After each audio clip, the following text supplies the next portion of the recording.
Hello guys, ഇന്ന് ഞാൻ നിങ്ങളെ ഒരു പുതിയൊരു ഐറ്റം കാണിക്കാനാണ് വന്നേക്കുന്നത്. അപ്പൊ അതെന്താണെന്ന് അറിയട്ടെ, അത് പറയാം. അപ്പോൾ ചാനലൊക്കെ ഒന്ന് സബ്സ്ക്രൈബ് ചെയ്ത് വീഡിയോ ഒക്കെ ഒന്ന് ലൈക്ക് ചെയ്യുക. അപ്പോൾ ഇന്നത്തെ ആ ഒരു ഐറ്റം എന്ന് പറയുന്നത് ഈ ഒരു സാധനമാണ്. ഇത് എന്താണെന്ന് ചോദിച്ചാൽ ഇതൊരു മുട്ടായിയാണ്. ഈ ഒരു മുട്ടായിക്ക് എന്താണ് ഇത്ര പ്രത്യേകതയും ചോദിച്ചാൽ ഇതിൽ ലൈറ്റ് കത്തും ഗൈസ്. അപ്പോൾ ആ ലൈറ്റ് കത്തുന്നതൊക്കെ കാണിക്കാനായിട്ട് നമുക്ക് ആദ്യം ഇതൊന്ന് പൊട്ടിക്കണം. ആദ്യം പൊട്ടിച്ചു നോക്കാം. അപ്പോൾ ഇതാണ് മുട്ടായിയുടെ ഷേപ്പായിട്ട് വരുന്നത്. ഒരു റോസാപ്പൂവിന്റെ ഷേപ്പാണ് ഇതിനുള്ളത്.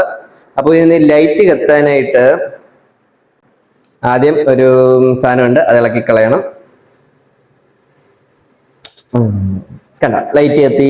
ഈ താഴത്തെ ഒരു സാധനം അങ്ങോട്ടും ഇങ്ങോട്ടും തിരിക്കുന്ന അനുസരിച്ച് ലൈറ്റ് കത്തുകയും ഓഫ് ആവുകയും ചെയ്യും. പിന്നെ ഈ ഒരു മുട്ടായി വരുന്നത് ജെല്ലാണ്. ഇതിന് ടേസ്റ്റ് ഉണ്ടോ എന്ന് നമുക്ക് കഴിച്ചു നോക്കാം. ഈ ഒരു മുട്ടായിയുടെ ടേസ്റ്റ് ഏകദേശം മറ്റേ ജസ്റ്റ് ജെല്ലി ഇല്ലേ, ആ ഒരു ടേസ്റ്റ് ഒക്കെ തന്നെയാണ് ഇത്. പിന്നെ ഒരു റോസാപ്പൂവിന്റെ ഷേപ്പ് ഉണ്ടെന്നേ ഉള്ളൂ. അപ്പോൾ ഇതുപോലുള്ള ലൈറ്റ് കത്തുന്ന മുട്ടായൊക്കെ കടയിൽ വാങ്ങാൻ കിട്ടും, നിങ്ങൾക്ക് വേണമെങ്കിൽ വാങ്ങാം. അപ്പൊ പിന്നെ ശരി, ഇതുപോലുള്ള പുതിയ പുതിയ വീഡിയോ ഒക്കെ ആയിട്ട് വരുന്നതാണ്. അതുവരേക്കും ബൈ.